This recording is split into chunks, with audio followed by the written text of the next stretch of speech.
How's it going, everybody? Landon with the Truck Boss Show. Thank you so much for joining us in this special segment. Honored to be next to someone I'm getting to know really well.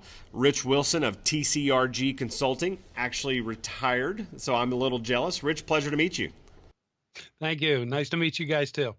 When it comes to being on the front lines and advocating for everybody you did over the years, share with us what your professional opinion is regarding the impact that these regulations today are having, not only on carriers, but you shared those that are, if they have a DOT number, they're impacted. So what's your perspective on that? And then we'll dive into some solutions potentially. Two facets there. The first facet is that exactly what you brought up. It's not a one size fits all, because you're not going to go out and wear a size 13 shoe with a size 8 foot. Well, when you got a size 8 truck and a size 13 shoe, that's what I'm talking about. Small versus big. You got people who are out here in 6-wheelers and, doing deliveries, running local, a lot of drops and hops. The way the restrictions are on it, if you go out of the logbook area for whatever your qualification is, whether it's 100, 150 miles, more than 8 times a month. Well, I know people that live in big states that the next town may be 150 air miles. So, they didn't take into consideration, because what they were worrying about was, let's do something to cause these mega carriers to quit killing people. And that is the basis for what these new rules, because Congress mandated you all get the accidents, the heavy equipment accidents, the fatalities.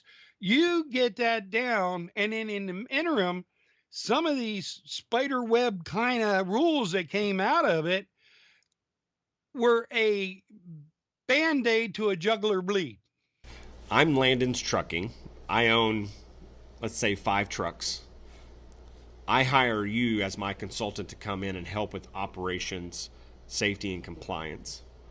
How do I win when it comes to hours of service? How do I get more miles in a day, as well as make more money? What you have to do is you have to stop, set back, look at what your operational situation is. How does it affect you? What can you and cannot do with the rules that you are given to work with? Once you establish that, you work with your customers and your contacts and teach them as well what's going on. Remember 2 things. You got human factor, mechanical factor. You add the third regulatory factor in there, you got a mess. Because human factor, the person driving the truck is human. Anytime you dispatch a driver, there's always the opportunity of a human factor being involved, family, health, whatever.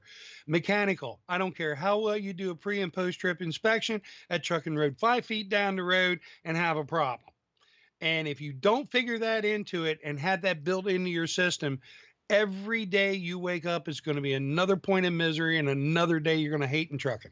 That makes sense. That was excellent insight when it comes to looking at your operations as a small company, as a small fleet, or an independent, and finding exactly what makes sense when it comes to what you're hauling, to be able to optimize that, and then truly work closely with your customers and educate them on how this winning relationship is going to be beneficial for both parties.